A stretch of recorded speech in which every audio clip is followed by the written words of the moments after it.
नमस्कार दोस्तों, मैं प्रिंस सैनी आपका स्वागत करता हूं हमारे चैनल लर्न एंड ग्रो में। आज हम बात करेंगे जो टॉर्क है और जो एंगुलर मोमेंटम है of A system of particles, वो क्या होता है, इन दोनों के बीच में रिलेशन क्या होती है, उसके बारे में बात करेंगे।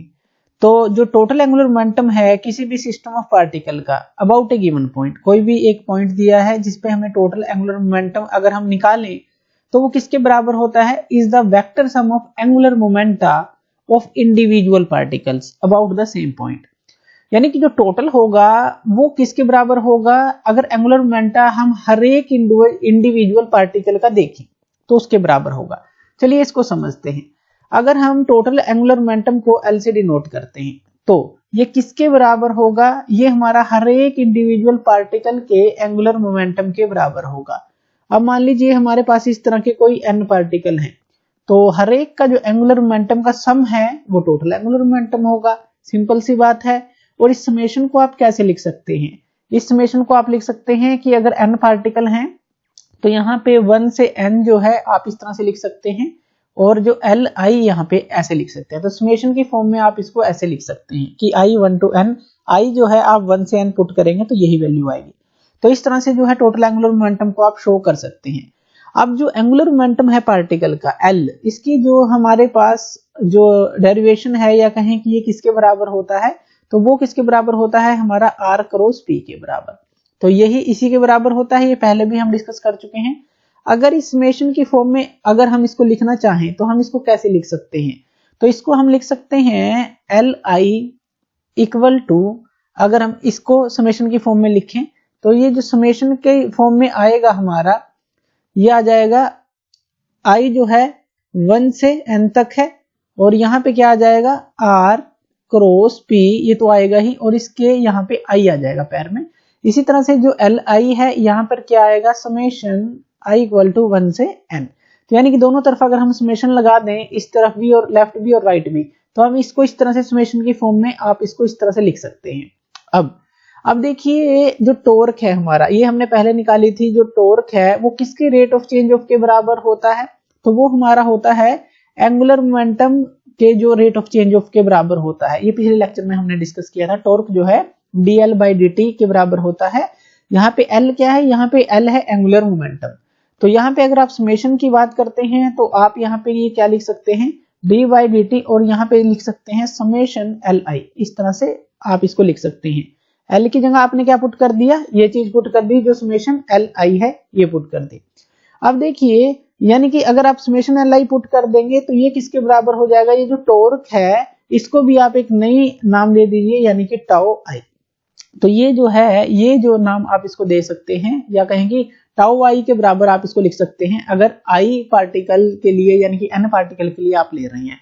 टाउ किसके बराबर है, dl by dt। अगर L की जगह समेशन लगाएंगे आप, तो इस समेशन जब Li लिखा तो यहाँ पे आप टॉर्क को टाउ आई लिख देंगे। तो इस तरह से आपको लिखना है। और ये जो टाउ आई है इसका भी आपको समेशन करना है, क्योंकि ये भी हमारा 1 से n तक है, ये ध्यान रखना है।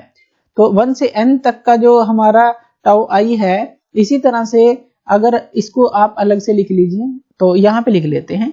जो टाउ आई है अगर आप इसको समेशन में लिखते हैं, समेशन यानी कि जो 1 से n है, टाउ आई को अब आप किसके बराबर लिख सकते हैं, अब आप इसको लिख सकते हैं जो dli by dt है, ये जो चीज है, और इसके सामने जो है यहाँ पर समेशन आ जाएगा i इक्वल टू 1 से n आ जाएगा।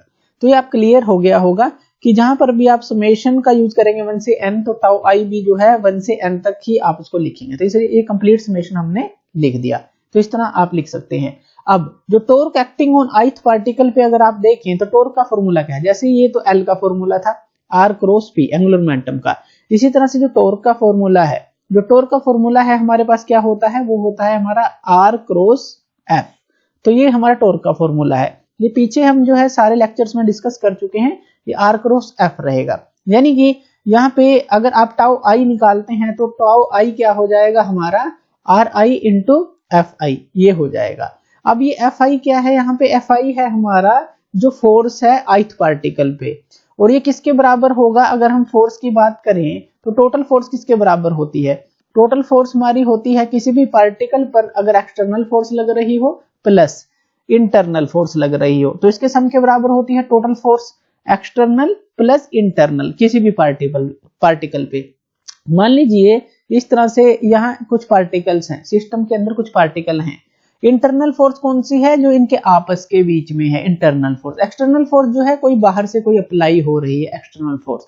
तो इन दोनों का ही सम जो है किसी पार्टिकल पे, ये टोटल फोर्स हमारी होती है। ये हम जानते हैं, पहले भी हम कर चुके हैं। अब इसलिए जो टोटल टॉर्क होगा, यानी कि ये जो टोटल टॉर्क होगा, ये हमारा किसके बराबर हम लिख सकते हैं? चलिए इसको हम लिखते हैं, जो टोटल टॉर्क है इसकी इक्वेशन बनाकर हम लिखते हैं कि हम इसको कैसे लिख सकते हैं। जो टाउ आई है, अब टाउ आई को आप कैसे लिख सकते हैं? टाउ आई को आप लिख सकते हैं जैसे अभी हमने देखा are I cross F I, यही आप लिख सकते हैं। ये इक्वेशन हमने दोबारा लिखी है। अब समेशन की फॉर्म में हम इसको लिखते हैं। तो समेशन की फॉर्म में जब आप लिखेंगे तो यहाँ पे क्या आ जाएगा? समेशन इसके आगे आ जाएगा, ये आ जाएगा 1 से n, और यहाँ पर भी समेशन आ जाएगा, ये आ जाएगा 1 से n। तो इस तरह से समेशन की फॉर्म में आप लिख सकते हैं इसको। r क्रॉस f आपने लिख लिया। अब ये जो एफ आई है, इसकी जगह जो है आप दो टर्म लिख सकते हैं, एक तो एक्सटर्नल और एक जो है इंटरनल। तो दो टर्म आप लिख सकते हैं, क्योंकि टोटल फोर्स किसके बराबर है? एक्सटर्नल प्लस इंटरनल जो फोर्स है उसके बराबर है। यानी कि अगर आप टाउ एक्सटर्नल को लिखें तो अलग अलग आप टाउ जो है इसको लिख लेते हैं। पहले जो टाउ एक्सटर्नल है वो आपकी क्या आ जाएगी? ये आपकी आ जाएगी, अगर हम देखें, ये आ जाएगी एक्सटर्नल फोर्स के साथ। जो आर आई तो सेम रहेगा यहाँ, लेकिन जो फोर्स है वो यहाँ पे ये क्या आ जाएगी? ये हमारी आ जाएगी एक्सटर्नल फोर्स। तो एक्सटर्नल आप लिख देंगे, एफ आई एक्सटर्नल। इसी तरह से जो टाउ इंटरनल है, तो इसको अभी हटा दीजिए। ये टाउ जो इंटरनल है, तो आप ये कैसे लिखेंगे? यानी कि टाउ एक्सटर्नल को इंटरनल को कैसे लिखेंगे? इंटरनल कैसे आप लिखेंगे? सेम है, ऐसे ही लिखेंगे, लेकिन जो एफ आई है, एफ आई, अब यहाँ पे ये क्या हो जाएगी? इंटरनल हो जाएगी। तो ये ध्यान देना है, एक्सटर्नल को आपने फोर्स की जगह एक्सटर्नल लिख लिया, इंटरनल में फोर्स की जगह इंटरनल लिख लिया। लेकिन किसी भी सिस्टम ऑफ पार्टिकल्स के अंदर जो भी पार्टिकल्स होते हैं, उनकी जो इंटरनल फोर्सेस होती हैं वो इक्वल और अपोजिट होती हैं। यानी कि ये एक दूसरे को कैंसल आउट करते हैं और इसको हम जीरो ले लेते हैं। यानी कि जो इंटरनल फोर्स है उसको हम जीरो ले लेंगे। तो इंटरनल फोर्स अगर जीरो होगी तो टाउ इंटरनल तो है वो टोटल ही जीरो हो जाएगा यहाँ पे, क्योंकि इंटरनल फोर्स हमारी जीरो है। जैसा कि हमने इक्वल और अपोजिट होती हैं, कैंसल आउट करती हैं एक दूसरे को। तो ये भी हम जानते हैं कि हम इसको जीरो ले सकते हैं। यानी कि जो टोटल टॉर्क है, अब अगर हम टोटल टॉर्क की बात करें तो वो तो सिर्फ किसके बराबर रह गया? जो टोटल टॉर्क है वो तो सिर्फ जो है एक्सटर्नल टॉर्क के बराबर रह गया हमारा। तो जो टोटल टॉर्क है आप इसको कैसे लिख सकते हैं? जो टोटल टॉर्क है इसको लिखते हैं, यानी कि इसका जो समेशन आप लें और वो कहां से? 1 से n तक जो टोटल टॉर्क है, तो ये किसके बराबर हो जाएगा? टोटल टॉर्क यानी कि जो टी आई है ये हमारा हो जाएगा टाउ एक्सटर्नल के बराबर। टाउ एक्सटर्नल के बराबर क्यों? क्योंकि इंटरनल तो सारी जीरो हो चुकी है, हमारे पास क्या बची है? सिर्फ टाउ एक्सटर्नल बची है। और टाउ एक्सटर्नल यानी कि यहाँ पे ये जो चीज है, ये जो अगर हम चीज लिखें इसके बराबर, तो हम किसके बराबर लिख सकते हैं? सिर्फ टाउ एक्सटर्नल के बराबर। इस तरफ हमारी क्या आई है? सिर्फ टाउ एक्सटर्नल ही बची है, जो कि ये है। तो टाउ एक्सटर्नल के बराबर आप इसको लिख सकते हैं। अब जो हमारा टाउ है, यानी कि जो हमारी टॉर्क है टाउ, तो इसको आप कैसे लिख सकते हैं? इसको आप लिख सकते हैं dl by dt, इसी का रेट ऑफ चेंज है ये, dl by dt आप इसको लिख सकते हैं। और इसको आप क्या लिख सकते हैं? टाउ एक्सटर्नल के बराबर है ये। तो यहाँ पे देखिए, यहाँ पे ये इसके बीच में रिलेशन आ जाता है, टॉर्क ये एंगुलर मोमेंटम का रेट ऑफ चेंज ऑफ, और ये किसके बराबर है? टाउ एक्सटर्नल के बराबर है। यानी कि अगर आप इसको समझें तो यहाँ पे ये कहना क्या चाहता है, ये इक्वेशन हमें बताती है जो time rate of change of total angular momentum है, यानी कि ये जो dl by dt है किसी भी सिस्टम का ऑफ ए पार्टिकल का about a given point is equal to the sum of external torques acting on the system. यानी कि किसके बराबर होगा? External torque acting on the system के सिर्फ ये बराबर होगा, क्योंकि टॉर्क जो है 1 से n पार्टिकल की क्या किसके बराबर है? ये टॉर्क एक्सटर्नल के। तो ये यहाँ पे टॉर्क एक्सटर्नल के बराबर ही होगा। तो यहां से आप ये समझ सकते हैं।